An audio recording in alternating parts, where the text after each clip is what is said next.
You're listening to Murder Not Murdering with Erin, and Autumn, a true crime podcast about murder and murdering. but we are not murderers.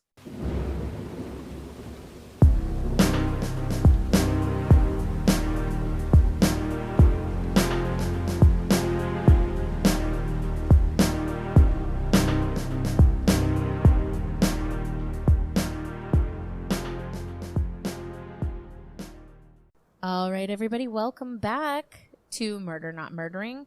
We want to apologize on the front end that it's been so long, but Autumn has had a series of unfortunate power outages. Is that safe to say? A pioneer. Yeah, I live like a pioneer. Yeah, so it's pretty awesome. The city is converting the power from above ground to below ground, and apparently that requires them to turn our power off for extended periods of time. Yeah, like every night at like 5 p.m. So it's been difficult. We record at night. I don't know if any of you know that, but we record late at night, so that's a problem for us because I have to wait till the small human goes to bed, and Autumn has to finish her workday. So that is that. I do want to say one thing, too. This case that I'm about to do is fucking bonkers, but secondarily, it's dedicated to a dear friend in true crime who looks at all of gross crime scene photos with me, my friend Lindsay, and she requested that I did this case for her birthday. So this one is for you, Lindsay. I hope you like it. And then there's a cool update at the end because this is kind of famous. I mean, maybe for our Australian listeners, this is probably very famous for you, but yeah, I'm really excited because it's really crazy. You're going to go on quite a journey with me tonight. Oh my goodness. Yeah. Yeah. I'm ready. I'm here for it. A crime journey. Hashtag crime journey. I just want to throw this out there. Speaking of little human going to bed, we got to see a little glimpse of the little human before we recorded tonight, and she likes to make fun of us. Yeah, no. So here's the thing. Lucy, my daughter, she is someone like she's heard the opening to our show. Like, obviously, she's not listened to any of the podcasts because she's 9.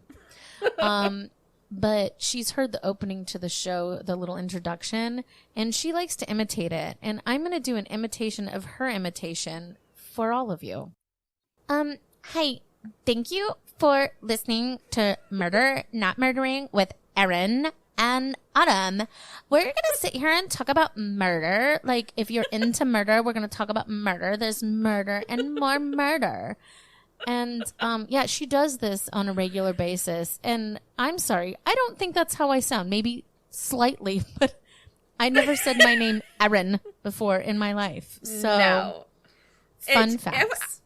It was honestly like looking into a mirror back when I knew you when you were little, how sassy she was. I was like, damn. Yeah, she's definitely got not lacking in personality. No, she's your daughter 100% through and through. 110. All right. So, are you ready, Autumn? It's been so long. I'm just like very excited. I know. And we're going to get back to being on a more regular schedule. Yes. I just can't really help the city, so. No. Okay. So this case has been considered one of Australia's most profound mysteries. Like I said, it's kind of famous, especially for our Australian listeners. And we do have Australian listeners. I hope you guys like it. I hope we get all the facts right. Let us know, social media, what you think, but be kind because we're sensitive bitches. Sensitive bitches. I mean, I won't be judging. We're sensitive. Yeah, we're sensitive. Don't mess this up, Erin. This is the mystery of the Somerton Man. Oh, I literally was thinking that was the case you were going to do. And not to like rain on your parade, but I just listened to another podcast cover this episode because fuck off, Autumn. I was searching for it though. We are the only podcast No. But No. I have to say that I've heard several podcasts do this case, and each time I listen to it, I love it. Well, and there's an update. So there's that. All right. I don't know if I know about the update, so I'm very intrigued. On the Somerton Park Beach, just south of Adelaide, South Australia, on December 1st, 1948, an unidentified man was found. This is the first day of summer in Australia, in South Australia, and it was 6:30 a.m. The police are called, and they were told that there was a man found lying in the sand. He was lying on his back, resting his head against the seawall, with his legs extended and feet crossed. An unlit cigarette was on the right collar of his coat. A search of his pockets revealed an unused second-class rail ticket from Adelaide to Henley Beach, a bus ticket that may have not been used, a narrow aluminum comb that was manufactured in the United States, a half-empty packet of juicy fruit gum, an army package of cigarettes containing 7 cigarettes from a different brand, which were weird. Scottish. Oh, even weirder. I know. This is the weirdest fucking thing. And also a quarter full box of Bryant and May matches. According to the pathologist, John Burton Cleland, the man looked British. Obviously, that's not scientific. He just said he looked British. He was around the age of 40 to 45 years old and in top physical shape. He was 5'11", with gray eyes and fair to ginger-colored hair, slightly gray around the temples. His hair was styled in a very American style for the time, and he was clean-shaven. He had broad shoulders and a narrow waist. His hands and nails showed no signs of manual labor. So this man did not work hard for his living. Well, physically. Manually, yeah. Yeah. His big and little toes met at a wedge shape, very much like a dancer or someone who wore pointed toe boots. He had really high calf muscles consistent with people who regularly wore boots, high heels, or performed ballet. And there's been a lot of talk about that. A lot of people assume that he did some form of ballet dance. He was dressed in a white shirt with a red and blue tie, brown trousers, socks and shoes, a brown knitted pullover, and a fashionable gray and brown double-breasted jacket of reported American tailoring. Weirdly, all of the labels from his clothes had been removed. So that His shoes were recently polished, and they were done so well that the investigators thought that there was no way he even walked on the beach because they were so well polished. He didn't have a hat with him, which was very, very unusual for 1948, and he also didn't have a wallet on him. The lack of identification led police to initially believe that he may have committed suicide. There was not a match to any dental records either. And there's a note about his teeth. So he was missing his back molars, and he was someone who was born without his lateral incisors. So it would really stand out for dental records. And it's something that's really kind of a rare thing for someone not to be born with their incisors. Witnesses came forward saying that on November 30th, they had seen an individual resembling the dead man lying on his back in the same position and spot where the corpse had been found. A couple saw him around 7 p.m. and noted that they saw him extend his right arm to the fullest extent and then just drop it limply. Another couple said that around 7:38 p.m., when the streetlights came on, they didn't see him move for about a half an hour as they were by the beach, but they said that he was in a different position than he was found in the next morning. They all commented that he was not reacting to the mosquitoes that were landing on him. Oh. Yep. And they all just assumed, though, because he was drunk or maybe asleep.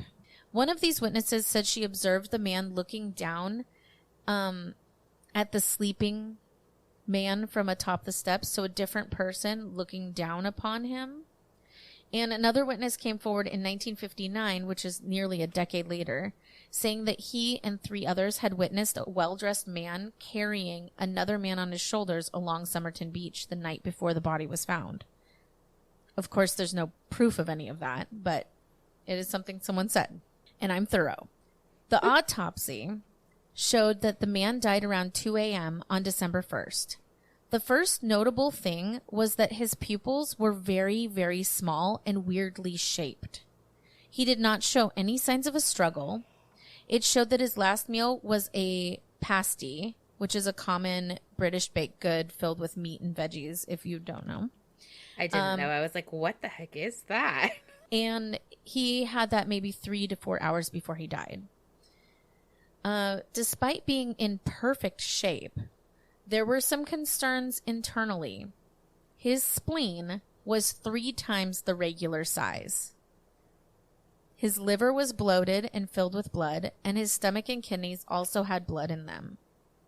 Strangely, tests failed to show any foreign substances in the body. Because, of course, they're looking at this and they're thinking, could this be poison? Right. You know? Yeah. Dr. Dwyer, who performed the autopsy, said, "I'm quite convinced the death could not have been natural. The poison I suggested was a barbiturate or a soluble hypnotic, sleeping pills. Poisoning was the prime suspicion. The pasty was off the hook, though, because they said it couldn't have been delivered to the man through that. They would have found traces of it in the stomach. Other than that, the coroner could not identify the man, a conclusive cause of death, or if the man that was seen on the 30th was the same man who laid in front of him, because none of the witnesses saw his face, so they couldn't say for sure that it was him on the beach then. Right. The official cause of death was heart failure due to unknown causes. And then the next thing was the body was embalmed on December 10th, 1948. They released a description of the man to the public and the local police, but nothing was ever found. People came to see if they could identify him, but unfortunately, it was a dead end. No pun intended. Erin. I know. Sorry. Time goes by, and the case gets cold. They checked his fingerprints with local authorities, and it came back with no matches. Then they decided to cast a broader search. They put it out to essentially the entire world and still found nothing at all. J. Edgar Hoover, the United States president at the time, personally said that the United States did not have any matches for him either. That's how big this was. Like, it was everywhere.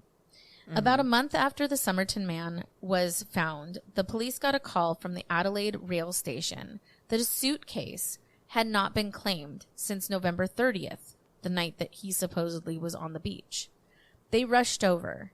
It was seemingly a new suitcase, and inside they found a red checkered dressing gown, a size 7 red felt pair of slippers, 4 pairs of underwear, pajamas, shaving items, a light brown pair of trousers with sand in the cuffs. Interesting. Very interesting. An electrician's screwdriver, a table knife cut down to a short, sharp instrument, a pair of scissors with sharpened points, a small square of zinc, thought to be used as a protective sheath for the knife and scissors, and a stenciling brush, as used by third officers on merchant ships for stenciling cargo, which is what they assumed that perhaps may have been his job. Also in the suitcase was a thread card of Barber brand orange waxed thread of an unusual type, not available in Australia. It was the same that was used to repair the lining of the pocket on the trousers of the dead man. It could only have come from the United States. It's not manufactured anywhere else, and that color of orange was very specific. All identifying marks on the clothes had been removed, but the police found the name T. Keene on a tie, Keene on a laundry bag, and Keene spelled without an E, different from the other ones, on a singlet along with 3 dry cleaning marks. Police believed that whoever removed all of the clothing tags purposely left Keene on the clothes, knowing that Keene was not the dead man's name. So they were trying to, throw them off the scent. With wartime rationing still enforced, clothing was really difficult to acquire at that time. What was strange about the whole thing is in all of the suitcase, there were no spare socks. It's just odd that there was no socks in there. You found every other piece, but no socks. And there was also super strange. They also found pencils and unused stationery, including envelopes with stamps on them, but no correspondence either, which also seems strange. A search concluded that no T. Keene was missing from any English-speaking country. A nationwide circulation of the dry cleaning marks also proved unsuccessful. All that could be garnered from the suitcase was that the front gusset and feather stitching on the coat found in the case indicated that it had, in fact, been manufactured in the United States. So they knew, at least that gave them a clue, right? Yeah. So they were left... Sure. Ultimately, they were left with more questions than answers at this point, which is literally how this entire fucking case goes. They were positive that this was Somerton Man's suitcase, though, because it had the same size and brand underwear as well as the same handkerchiefs that were found inside of his clothing. But now the body started to decompose, and they needed to bury him. So they brought in a taxidermist. Oh. To do, it's less sinister than it sounds. They wanted to do a plaster casting of the body in case they could find out more information about him from that. So on June 10th, the casting was made from the shoulders up, so just a bust. Sir John Cleland came to examine the body one last time before burial, just in case something had been missed. He had performed over 7,000 autopsies and was brought in only for tough cases. He still believed that poison seemed like the best bet on what it could have been that killed him, but also noted that it was odd that no vomit was found on the face or around the body on the beach. Plus, no poison was found in the body. So, even weirder. It's a mystery. Then he moved on to the clothing, and he found a huge, massive clue. Inside the fob pocket, which is where men would hold their pocket watch, and it is a hidden pocket. It's kind of shocking that they didn't search that when they searched him before, or his clothing, but somehow he found this kind of hidden pocket, and inside of that was a rolled up piece of paper. And the paper was clearly ripped from a larger sheet of paper. And the words, "To Mom Should," was written on the top of the page in a very decorative font. No one knew what the words meant, but they put a report of it in the newspaper, hoping that they might get another break in the case and someone might recognize it, or at least know what language it was in, or something. They're just literally shooting in the dark now because they're freaking out. They can't find out anything about this man. In the meantime, Somerton Man was buried June 14th, 1949. Remember, he was found December 1st. So that body had been sitting there a long time. Even though he was embalmed, he was getting gross. Right. A group of people came together and purchased him a plot and a headstone, not wanting him to be buried in an unmarked grave. His gravestone reads, "Here lies the unknown man who was found at Somerton Beach, December 1st, 1948. Now, Autumn. This is pretty strange, but flowers were found in intervals, usually in the springtime, on his grave all the way up to the 70s. They never figured out who the person was that were leaving flowers on his grave from the 40s to the 70s. Isn't that strange? Yes, that's so strange. We're not in the time of cameras, so that couldn't have been a thing. But I guess surveillance would be hard, but I feel like you and I would just hide behind a tree and hope to catch them or something. A tree? I don't know. We stake them out. Because I just think it's weird. Like, how did they not know? And that makes me think, like, were you someone that knew him, or did you murder him, or whatever? I don't know. Yeah, no, it is weird. Then police got a call from a reporter, and they said that the words "tamam shud" are Persian, and they mean "is over" or "is finished." He told them about a book, and forgive me if I am mispronouncing things, because I very might be, but I heard a lot of people, I listened to a lot of people try to say it, so I'm hoping I'm doing the best that I can. But there was this book called The Rubaiyat of Omar Khayyam, and it was a collection of poems. The book ended with the words, "Tamam shud." The book has at that point had risen to popularity so much that it was going to be super difficult to figure out who possibly could have had that specific book. But they wanted to see if they could figure out, like, maybe they could find the book that's missing that last page, and it would lead them to the killer, or at least more information. So then next was an inquest, which is part of what they needed to do to get to, like, the next steps. So they always do an inquest. During the inquest, after finding out more about the book, and that it was filled with very philosophical poems about life, love, and death, Sir Cleland, who found the note, said he didn't believe the Somerton man was given a substance to ingest, but maybe he did commit suicide, just because the theme of the book was so heavy. And the theme of the Rubaiyat is that one should live life to the fullest and have no regrets when it ends. And then it ends with that quote that's like, "is finished." You know what I mean? So he was like, it stands to make sense that maybe he did kill himself because of what's in the book. Cedric Stanton Hicks, professor of physiology and pharmacology at the University of Adelaide, testified that a group of drugs, variants of a drug in that group called number 1, and in particular number 2, were extremely toxic in a relatively small oral dose that could be extremely difficult, if not impossible, to identify, even if it had been suspected that in the first instance. So no matter what, like, he could have been given one of these two substances and they wouldn't have been able to trace it. Sorry.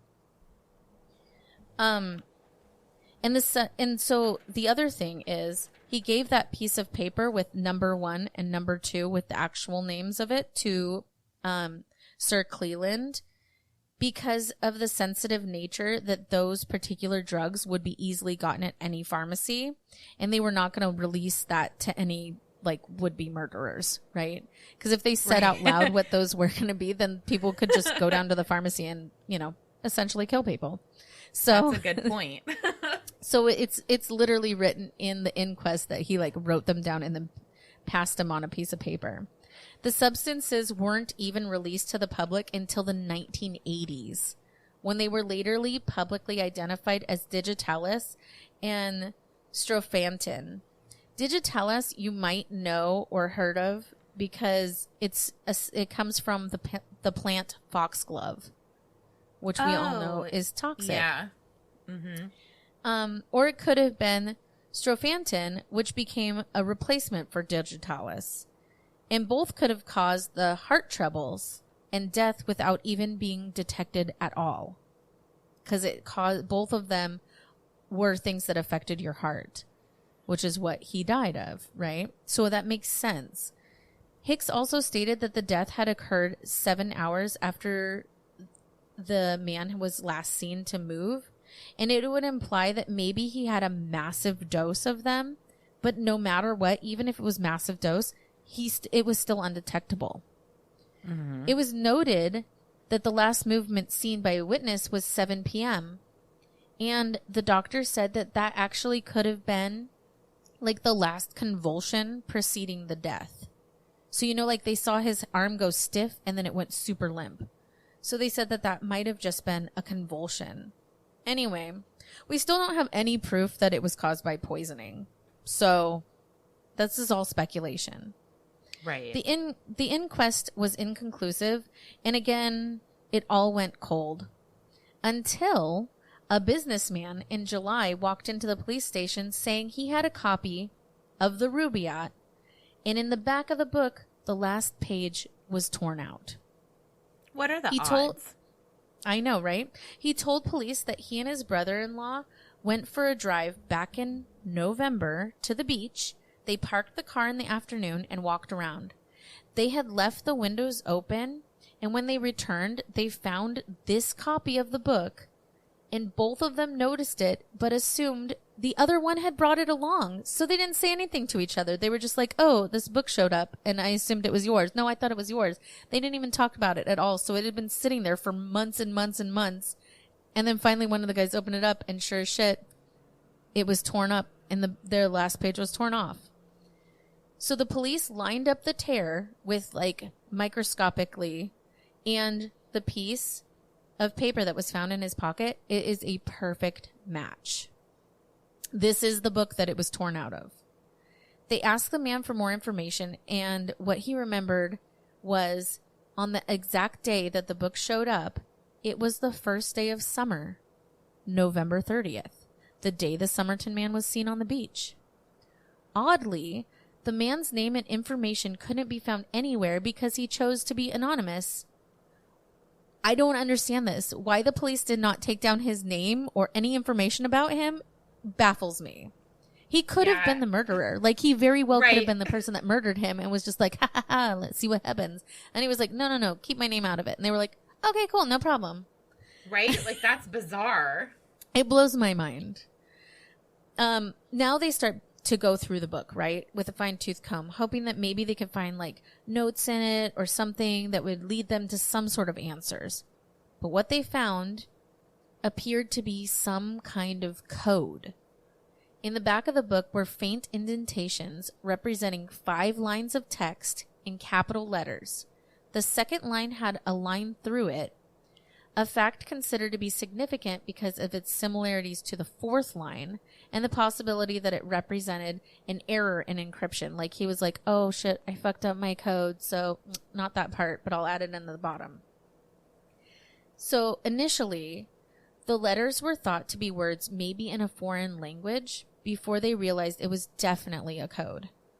Code experts were called in at that time to decipher the lines, but they were all unsuccessful. Fun fact, though, in 1978, following the request from an ABC television journalist, Stuart Littlemore, the Department of Defense cryptographers analyzed the handwritten text. The cryptographers reported that it would be impossible to provide a satisfactory answer. If the text were an encrypted message, it meant that it had insufficient symbols from which a clear meaning could be extracted, and the text would be meaningless and possibly the product of a disturbed person. So they now have no more answers on the code. And there's been a lot of people that have speculated about the code, but they still have yet to crack that one. A telephone number, though, was found in the back of the book belonging to a nurse named Jessica Ellen Thompson, who went by the nickname Joe or Jestin. Now keep those names in your mind because this is important. Her maiden name was also Jessica Harkness. She lived about 1,300 feet from where the body was found. When she was interviewed by police, she said that she didn't know the dead man or why he would even have her phone number and choose to visit her suburb on the night of his death. However, she also reported that at some time late in 1948, an unidentified man had attempted to visit her and asked a next-door neighbor about her because she wasn't home. Interestingly, Thompson's daughter Kate, in a television interview in 2014 with Channel 9 60 Minutes, said that she believed her mother definitely knew the dead man. She suggested that her mother and the Somerton Man may both have been spies, noting that Jessica Thompson taught English to immigrants and was interested in communism, and she could speak Russian, but she would not tell her daughter why she learned it or why she spoke it, which is super weird. Like, why wouldn't you tell your you would be like, oh, I learned Russian because of this. Like, she would not tell her whole life. Weird. Which makes me think she was a spy. Oh my God. No, for real, though. Now, back to 1949, Jessica Thompson requested that the police keep her name out of any of the details and not to release her name to details to third parties, because she said it would be embarrassing and harmful to her reputation to be linked to such a case so famous. The police agreed to keep her name out of it. And that would Why later do they become keep agreeing to this stuff? I do not know. But later on, this man, who I'll talk about later, he went through a phone book he was able to get his hands on a phone book from 1949, and he looked up the phone number that was found in the back of the book, and he went through each and every page and actually found her phone number, and that's why I have her name right now to tell you. This is years and years later. It's bonkers. I mean, the amount of time that it must have taken to find her name is insane. Anyway, that's just a side thing. But the police agreed to keep her name out. When she was shown the plaster cast of the man, D.S. Lean was the detective there, said that she could not identify the person. According to Lean, he described her reaction upon seeing the cast as completely taken aback, to the point of giving the appearance that she was about to faint. In fact, one of the officers stood behind her because they thought she was going down. Like, they were right there to catch her. And then she was just looking at a bust, too, by the way. She was not looking at a dead body. Like, I feel like, I don't know if I'm being insensitive, but I feel like if you were looking at a dead body, sure, you might faint because that's, could be shocking. But she was just looking at a cast, just a plaster bust. I don't think that's. I mean, and it wasn't a dead man, like you. No, so to me, like, that seems like an overreaction, right? Mm-hmm. So, in an interview many years later, Paul Lawson, the technician who made the cast, the taxidermist that was brought in, was present when she viewed it and noted that after looking at the bust, she immediately looked away and she would not look at it again. To me, that seems suspect. I mean, this woman seems suspect from the beginning. I know, but the fact that she looked at it and then looked away immediately, that to me seems like she knows him. Like, it's upsetting to look at, and Anyway, Thompson also said that while she was working at the Royal North Shore Hospital in Sydney during World War II, she owned a copy of the Rubaiyat. She said she had given it to an Australian Army lieutenant named Alfred Boxall, who was serving at the time in the water transport section of the Royal Australian Engineers when they met for drinks at the Clifton Gardens Hotel in Sydney. They asked if the bust could have been Alfred. She told them she didn't know. But Autumn, I've looked at pictures of Alfred Boxall and the Somerton Man, and they look nothing alike. So how would you not know? Yeah. She's like, I don't know. She also told police that after the war ended, she moved to Melbourne and was married. She said that she had received a letter from Boxall and had replied telling him that she was now married and not interested. I'd like it to be noted that her future husband, Prosper Thompson, was in the process of obtaining a divorce from his first wife in 1949. That means, and he did not marry her until the mid-50s. So, that was just untrue. And there's no evidence that Boxall had any contact with Jessica Thompson after 1945. The police speculated that Boxall could be the Somerton Man. But, in July 1949, they found him in Sydney. Live as can be. And they found, and he still had his own copy of the Rubaiyat. It was intact, and it had an encryption with a quote signed Justin, which was her nickname. Alfred said that she only went by Justin with him, and he didn't even know her by any other name. Another thing about Alfred is that he worked in intelligence during the war. When asked if Justin knew that he was an intelligence agent, he replied she would only know if someone told her. So that's another weird connection to Jessica, Justin, Joe, whatever she's called. This is super weird. Are you ready for this? I'm ready. A man named Joseph George Haim Marshall was found dead on a beach called Ashton Park. He was found on a vantage point where he could have had a great view of the water, very similar to Somerton Man. He was found June 3rd, 1945, and it was determined that he had ingested some kind of poison. The official ruling was that he committed suicide. He did have a history of mental illness, but there was a bottle of lemonade next to him, and there was a strange powdery substance at the bottom of the bottle, and most of the liquid was gone. They couldn't find what that liquid or what the powdery substance was, but his head was laying on a newspaper dated May 20th. He also had been reading none other than the Rubaiyat.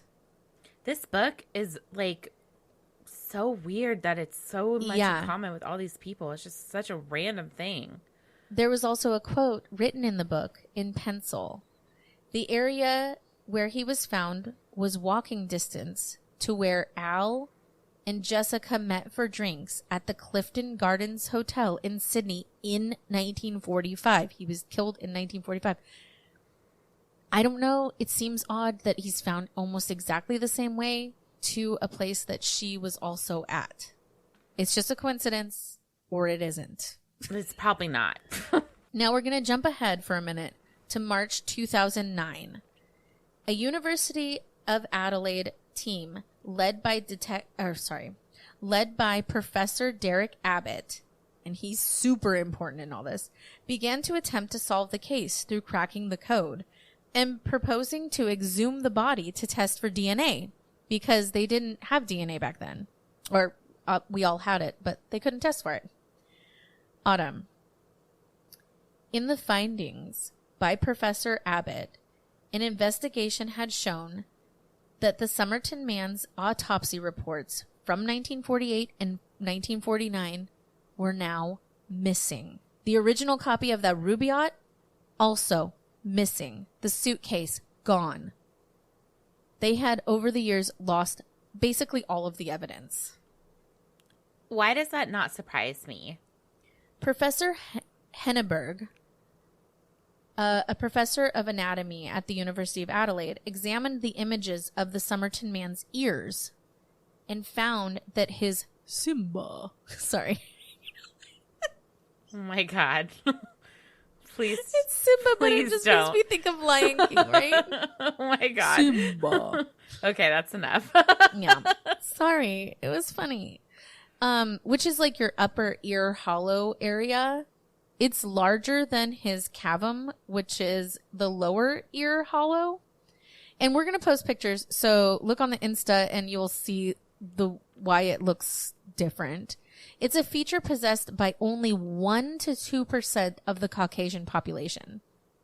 1 to 2%. So, and he was a Caucasian man. So this is like pretty rare. And it's hereditary.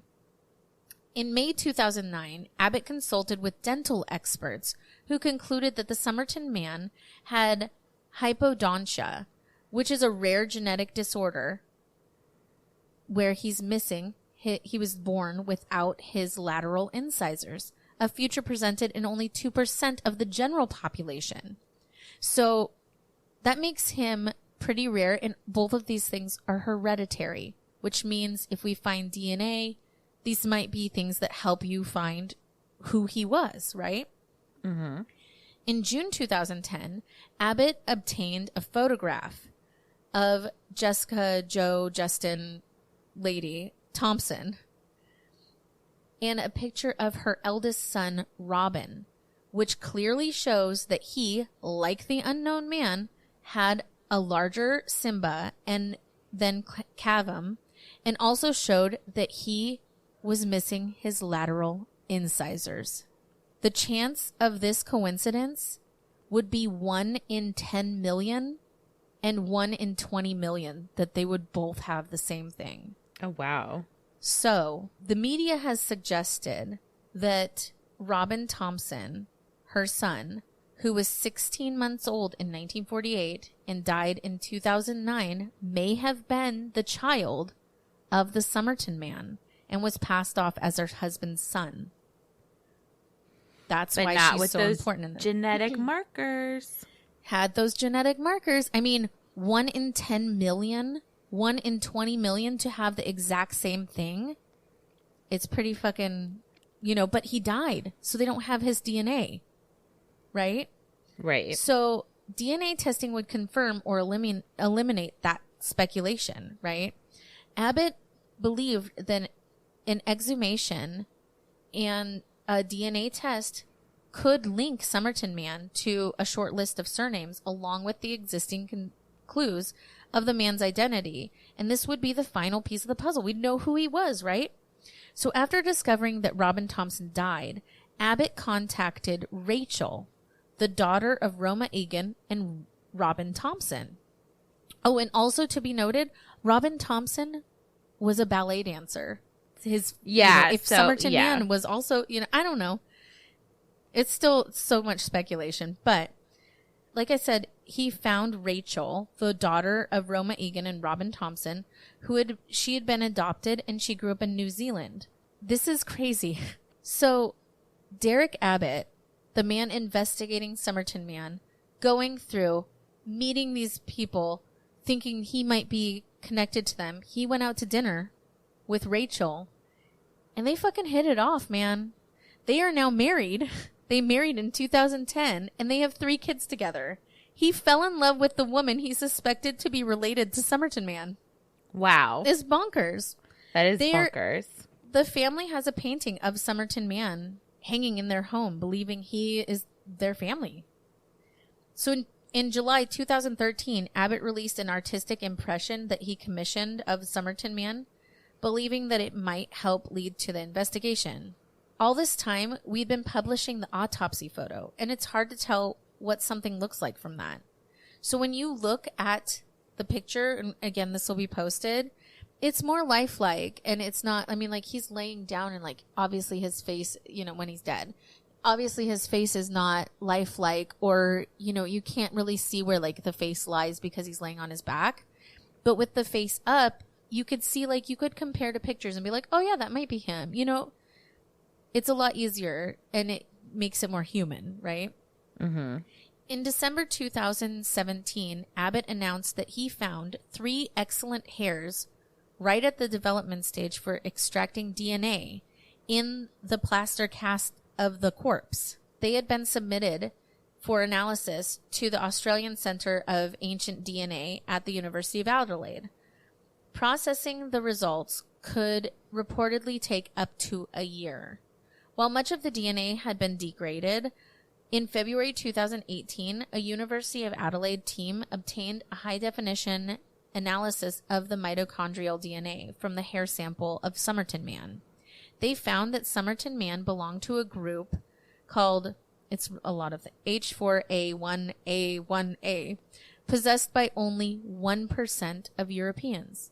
Mitochondrial DNA is only inherited through the maternal line, so it wouldn't be able to link a hereditary link between Rachel Egan because she was from possibly his son.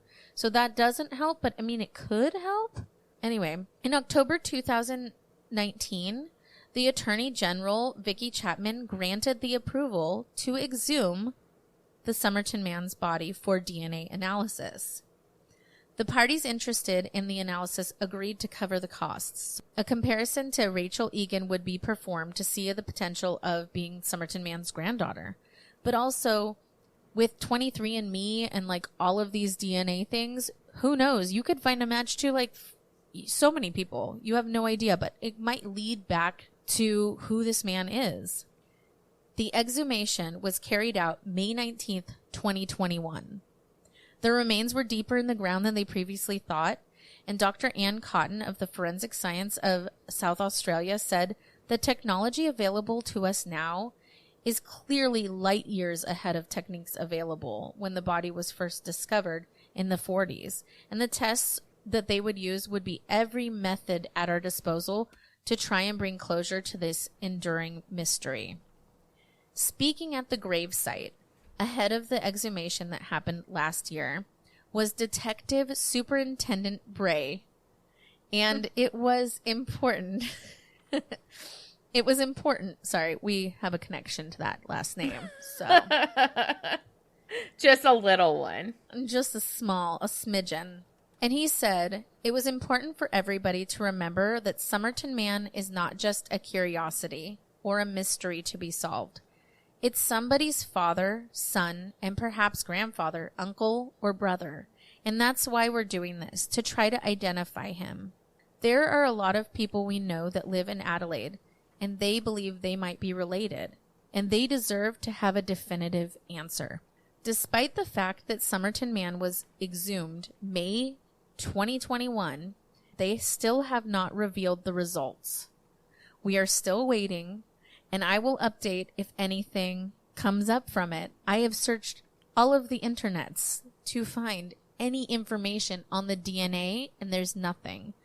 You guys, I went down crazy Reddit rabbit holes of all kinds of people's theories, which there are so many, and I could not find anything. So that's Somerton Man. My sources were the podcast Morbid, Wikipedia, The Daily Beast, The New York Times, ABC Australia, and CNN. It's such a mystery. It is such a mystery. That's a thing that I mean, it's just so many things. And every time they get close to something, they're like, oh, we're going to find something. It just leads to so many questions. Like, you know, they go through and they're like, okay, oh, somebody's got the book. We're going to find out information. And they find some strange code. You know, I mean, there's just so many things in it that it just keeps on going. It doesn't make sense. They still don't know who put on his flowers on his grave until the 70s. I mean, there's just so many things that it's just like, who is this man? It's almost frustrating to read. It is frustrating. It's not almost frustrating. It's frustrating because you're like, and honestly, when I seen that he was exhumed in May 2021, I was so excited. I was like, oh, we're finally going to find out what happened to him or find out his name or who he is. And we still are waiting. You know, I get that, you know, being that it's such an older body and it was embalmed, which makes it even harder for DNA. I want something. Give me a shred of who this person was, you know? And like I said, with like 23andMe and all of those different sites that they have now for your, you know, you can find out like if you're related and how, I mean, shoot, they've caught a lot of freaking people through those types of things. Hopefully someday we get them. Hopefully. So we're going to take a quick break and we'll come back and we will hear Autumn's story. Sorry, that was frustrating, but I'm glad I got it out there. And happy birthday, Lindsay. And we are back. Welcome back. And I was keeping quiet while Erin was telling her story, but I actually had the same one. What? No, I'm kidding. Oh my God, I was about to freak the F out. Because you just said you were listening to it. I was like, oh my God, for real? No, but it's eerily similar. Oh, okay. Like for real, eerily similar. Is it Australian? No, it is not Australian, but it is very similar. I'm not going to ask any more questions because otherwise I'll be like, just tell me everything. Wouldn't that have been funny though? Because I had contemplated doing that story and I'm like, really? Yes. And then I changed my mind. I just had to mess with you. Anyway, this is the story of Chuck Morgan. Charles Curtis Morgan, who went by Chuck, was born on March 16th, 1938 in Everett, Washington, to parents Leonard and Doris Morgan. In 1977, Chuck was living in Tucson, Arizona with his wife Ruth and 2 daughters. The 39-year-old businessman was the president of his own escrow company, which was very successful. At the time. Interesting. Already. Very. And I mean, everybody knows, because we've talked about it, I'm in the business of escrow. So this is a very but interesting. not in the business. Not in the business of murder. No, not in the business of murder. That you know of. That anybody knows of. You better keep your secret, girl, or I'm going to have to spill some of yours. Who says it's one secret? Okay, move on. At the time, he was also a potential witness in a state land fraud case involving a known crime boss. Ooh. On March 22nd, 1977, Chuck left his home to drive his 2 daughters to school. The girls were dropped at school. However, Chuck vanished. Just as mysteriously as he seemed to vanish, 3 days later, he arrived back home. His wife stated he was missing a shoe, had a plastic handcuff around one ankle, and his hands tied together with a plastic zip tie. Unable to speak, but able to write, he wrote down that he had been kidnapped and tortured. He stated, Whoa. it gets weirder. He stated that a hallucinogenic drug had been painted on his throat. He claimed that this drug would drive him insane or kill him if he ingested it. Terrified, he asked Ruth to remove his car because he did not want them to know that he had escaped and returned home. Ruth claims he never specified who they were. He told her she was not to call the police because it would put their family in extreme danger, and that a hit would... Whoa. I know. And that a hit would be put on their lives and the lives of their daughters. Ruth agreed, and for 1 week, she tended to Chuck and nursed him back to health. During this time, he alluded to a secret identity. He told her that he had worked as an agent for the federal government, and he helped them fight organized crime. OMG. I know. He went on to... He's a spy! I know. That's where you always go. He's not a spy. He went on to say that the people who had abducted him and had taken his treasury identification, and that he was a U.S. Treasury agent. I had to look this up. It's someone who investigates complex claims involving suspected crimes or alleged fraud. Yeah, lots of fraud stuff. Mm-hmm. He told her that he was able to escape his abductors at the Phoenix Sky Harbor Airport. And I've actually been there. That's the airport I flew in and out of when I visited Hannah. I was going to say. Yeah. After his abduction, Chuck became very paranoid, wearing a bulletproof vest and disguising himself by growing a beard, which is super high tech, let me tell you. Yeah. But also strange behavior, too. Yes. He became very protective of his family and started driving his daughters to and from school. He gave the school explicit directions that the school was not allowed to have anybody other than himself pick up the girls. 2 months after his first disappearance, on June 7th, 1977, Chuck vanished once again. This time, shortly before he went missing, he had told his father that if anything were to happen to him, that there was a letter he had written that told who was responsible for the abduction. They searched for this letter. However, it was never found. 9 days pass, and Ruth receives a call from an unidentified woman who told her, Chuck is all right. Ecclesiastics 12:1-8. This is a Bible passage. Yeah. Which reads, Yeah. Men are afraid of a high place and of terrors on the road. Remember him before the silver cord is broken and the golden bowl is crushed. Then the dust will return to the earth as it was, and the spirit will return to God who gave it. Okay, like what the heck does that mean? Yeah, for real though. This was all the woman said, and Ruth was understandably confused. Yeah, But I would be too. I'm confused at the moment. But given that he had disappeared once before, she had hope that he would return again. On June 19th, 1977, 2 days after the mysterious call, in the desert, 30 feet off of the highway, in the San Juan Springs area, Chuck Morgan was found shot to death. He was wearing his bulletproof vest with a single gunshot to the back of his head.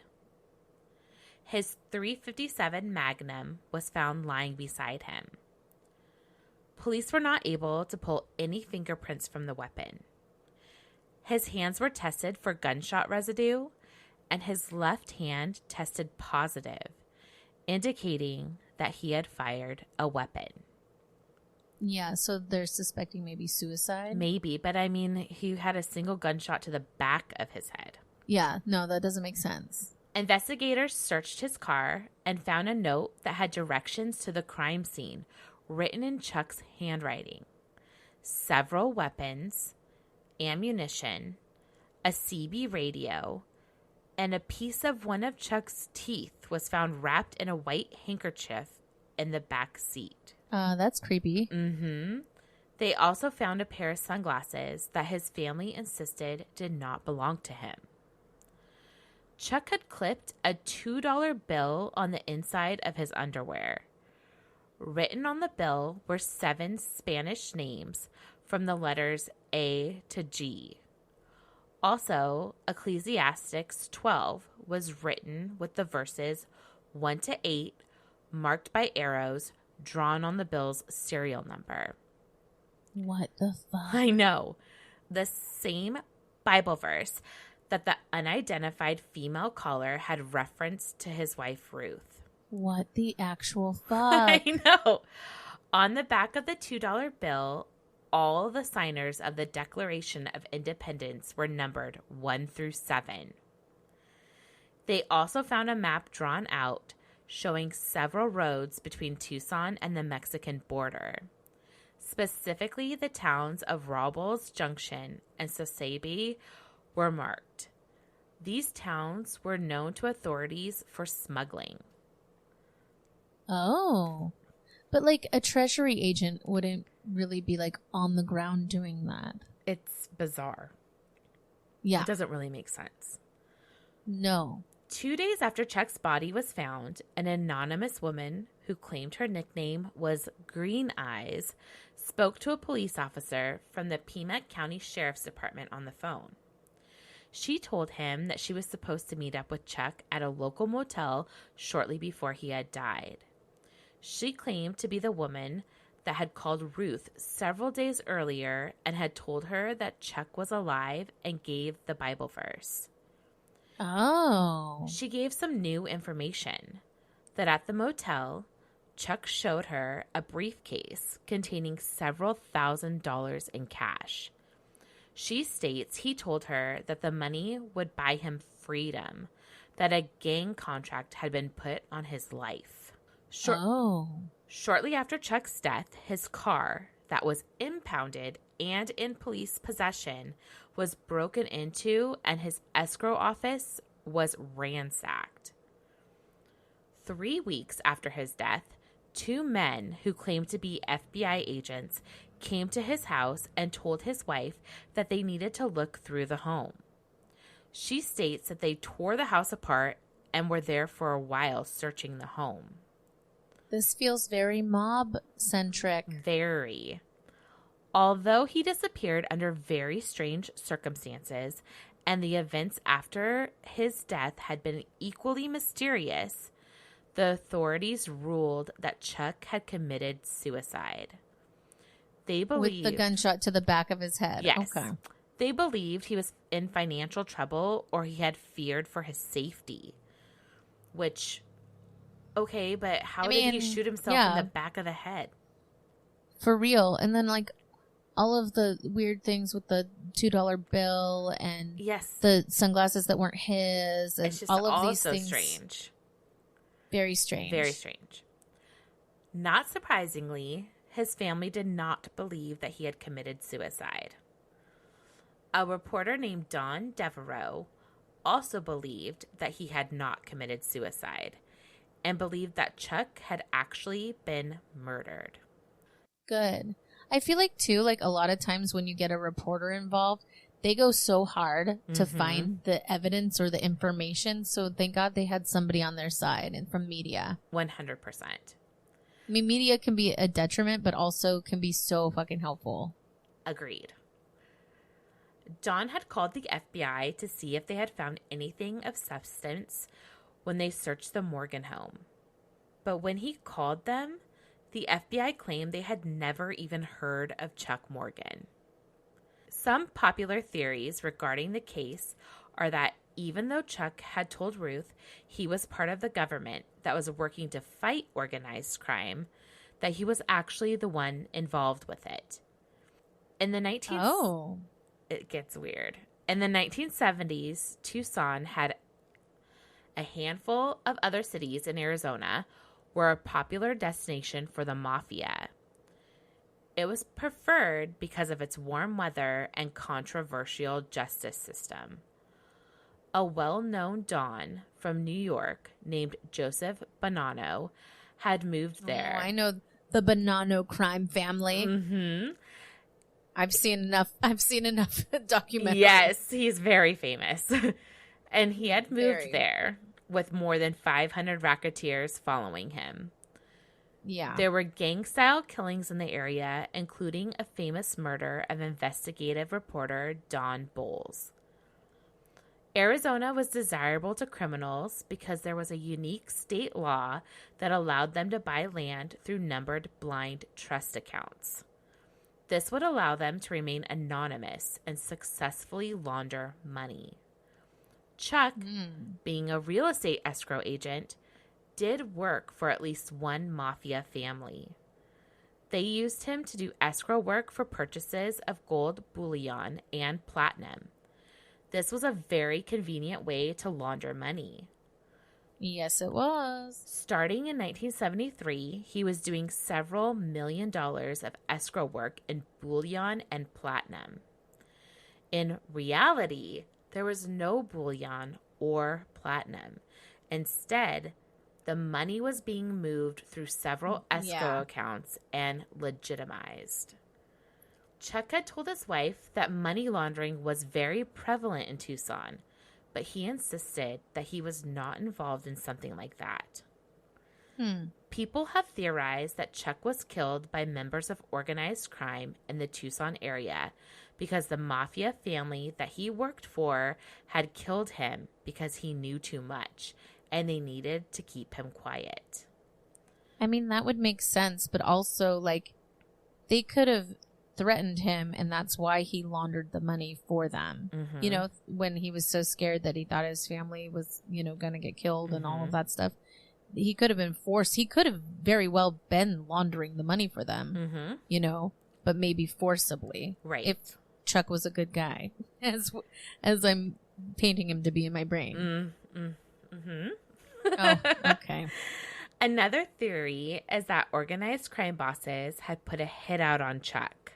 That Chuck found out that there was a hit on him and that he came up with the money to buy off the hitman. However, when he met up with him in the desert for the exchange, the hitman killed him anyway and took the money. I mean, it's plausible. What has been confirmed is that Chuck was a secret witness in an extensive land fraud investigation and was interviewed about it in May of 1977, shortly before he died. He was all right, Chuck. He also was seen at several restaurants and motels on the west side of Tucson after he had disappeared for the second time and shortly before his body had been found. Unsolved Mysteries aired an episode covering the case originally on February 7th, 1990. And shortly after, they received several calls with tips on the case. Yes. Reporter Don Devereaux personally investigated several of the leads that came in. He learned that Chuck was heavily involved in money laundering through his escrow company from 1973 to 1977. He received a large amount of money from these illegal activities, and some of that money had allegedly come from Southeast Asia. Oh. Don had discovered that Chuck kept records of the illicit transactions. This led Don to believe that Chuck was killed because he still had these records, and the criminals were worried that he would release them and expose them. Yeah. 3 months after Unsolved Mysteries aired, Doug Johnston was found shot to death in his car outside his office in Phoenix, Arizona. Doug Johnston worked across the street from Don Devereaux's office, and he drove an almost identical car to Don. Don believes that he was actually the one that was supposed to be killed, and the hitman had mistaken the location and the car for the wrong person. Oh, no. I know. That's like Mary Morris. Right? A year after Doug's murder, Don was contacted by a writer in Washington, D.C. named Danny Casolaro. Danny told Don that he had some information that he had uncovered about Chuck's money laundering in regards to the gold. Danny died suspiciously before he was able to provide the information to Don. We're getting a lot longer list of dead people now. I know. The murders of Doug and Danny remain unsolved. Because of course they are. Chuck's widow. Mafia. I know. Chuck's widow, Ruth, passed away in 2006, and to this day, his death is classified as a suicide. So what do you think really happened to Chuck? Oh, the mafia definitely took him out. 100%. There is no way that this was There's just... no doubt in my mind. It was to the back of his head, and if he was going to commit suicide, why did he keep his bulletproof vest on? Also, to go through and faux be the FBI and turn over the house and all of that stuff, why, if he died, why did that happen at all? Right. You know what I mean? Like, so bizarre. Obviously, they're covering something up. Yes, and they were probably looking for the records that he had still. And in his escrow place and all of those things, I mean, I'm sorry, but like, it's pretty fucking obvious that he had major ties to the mafia. Yes. And he was either killed for them being afraid that he would expose them, expose them, or, maybe he like refused to do it anymore. Or maybe like he had a thing where he was like, listen, this is my last gold bullion I'm buying. Right. This is the last time I'm laundering be. This money. I have to be legitimate. Yeah. And they're like, oh, no. You're ours. I mean, granted, we're creating an entire scene of a movie of Chuck's life, but I mean, I think it's plausible that yes, I do not think he committed 100%. Suicide. It's bizarre to even say that. No, I mean, who shoots themselves in the back of the head? Back I mean, of the it's head literally with a bulletproof physically vest on? impossible. Like, I'm gonna wear a bulletproof vest. Like, what? That's weird. Well, and the $2 bill and all of that. Yes. I mean, I guess you could say like, oh, maybe he just lost his mind. But also, what happened with the lady? Like, the lady that came in and she's like, oh, I was the one that made the call. Like, yes. All of these things. The whole thing is so bizarre. And I went down a rabbit hole and read it as well. But it's so weird because it's so close to, like, it's not solved. The people think maybe both of them committed suicide or they were murdered. And they were both, like, maybe spies for the government, maybe not. Like, we don't know. You know what I mean? It was, like, so many, like, similarities. Yeah. But I also wanted to say my sources real quick, which are Unsolved Mysteries, Unsolved Mysteries Wiki, Arizona Daily Star, BuzzFeed, BuzzFeed Unsolved, Reddit, and psu.edu. That was a good one, especially on the heels of Somerton. Like, that was perfect. It's so funny how similar they were. The whole time I'm like, that's so weird. Because when I was writing this, I crazy kept codes. thinking, I know, I kept Crazy thinking codes. of Somerton. All of the weird things. Yeah. Very Somerton. Very Somerton. It's like all so strange. Yeah, it's very strange. And our favorite, Unsolved Mysteries. I know, of course. I always come back to those. I don't know what's wrong with me. Yeah. I'm obsessed. Yeah. I'm obsessed. It's okay. I love to be addicted. Also, sorry, y'all. This is going to be a little bit of an extra long episode. I know a lot of people that do Somerton always break it up in 2 parts. Yes, so. I know. But the whole time it was happening, I was like, man, I'm glad my story's short. Well, you know what, though, is we've deprived our fans of hearing our lovely voices of murder. That, we'll give you a little extra this week. And then next week we'll be back with a regular old, I case. mean, let's not fool I am anybody. You do really long stories. I do long stories. Yeah, I'm long-winded in general, so I do like to talk. We can't put up the expectation that it'll be short. We just cannot do that. No. I have to say, though, like, lately, I have had so many suggestions, which I'm so grateful for. I'm, like, backed up. Like, I have, like, 5 that I need to get to, like, ASAP that have all been given to me. But fun thing is, they all have super personal connections to them, which is, to me, very exciting. The moment somebody says to me, like, hey, Erin, I got a case for you. I'm like, yes, tell me everything. I am so here for it. I was like, tell me. Was it your uncle, your cousin? Was it your Tell uncle? me who died. Oh, my God. Yeah, I want a personal connection, man. She I'm says, here for it. Tell me who died. For real, though. And it's been so interesting. I've had some really interesting ones. It's also fun just, like, to be out somewhere and, like, just randomly to have people come up to me and be like, hey, you talk about murder, right? And I'm like, yes, we can go on about this all night. Wait till I tell you about my favorite dismemberments. Like, it's fantastic. Oh my God. Regular chat between friends. Murderful friends. Murderful? I made up a word. Okay, we're just going to go with it. Murderful friends. Yes. Okay. We're murderful friends. We are so murderful there friends. It is. I mean, I have comeuppance. Yeah. Oh, for sure. I mean, here's the deal. Y'all, I don't know why I was going to say that, but here's the deal. You guys, when you hear this episode and you see us post hashtag your favorite murderful friend, and we will look at that and tag us because we'll post it. Yes, we'll post like a whole stories of murderful friends. Yes, we will. So do it, and we will see. I wonder how many people are just going to tag you or me.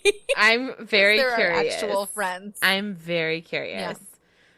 We have real I'm going to friends. do it, Autumn. I'll do it with you. I'm going to do it. I'm going to do you. Okay. You'll be my murderful friend. I mean, I have other murderful friends, but Well, you know what? That was really rude. Sorry. You're the only one I do a podcast with. You were basically like telling me I was your friend, and then you're like, but I have other friends too. Okay. Yeah. You're not important. So many I have murder. So many friends. You're not in my top 8. Oh my God. Of murderful friends. Rude. Just kidding. Denied. Also, that was for all of you millennials that are listening. Top you know 8. what top 8 was. Erin, you were always in my top 8. Yeah, you were always in my top 8. You never got demoted. Yeah. No. Neither did you. We were always up there. Anyway, that was our cases this week. We're, again, very sorry that it took us so long to record, and we will be fucking on time next week. Don't jinx us. I will be long-winded. Well, you have a backup plan yes, now. I do. I will be long-winded as per usual. Autumn will tell us some probably devastating child murder, and we will have a grand old time. I am not doing a child murder. Well, that's good. That makes me feel better. Actually, maybe I am. I can't remember. Oh, see? Well, stay tuned and you'll find out. There's only one way to find out. Anyway, follow us on Instagram. You can email us at info@murdernotmurdering.com. If you don't know about Birdie, it's a personal alarm. We have a promo code, NotMurder15. Check that out. All of this information, again, is on our Instagram page, and we will be posting pictures and more information about our cases as well. So check that all out. And you get to see the Simba of Somerton Man. So I had to get one more in. Anyway, thank you so much for listening, and we will be back next week. Bye. Bye.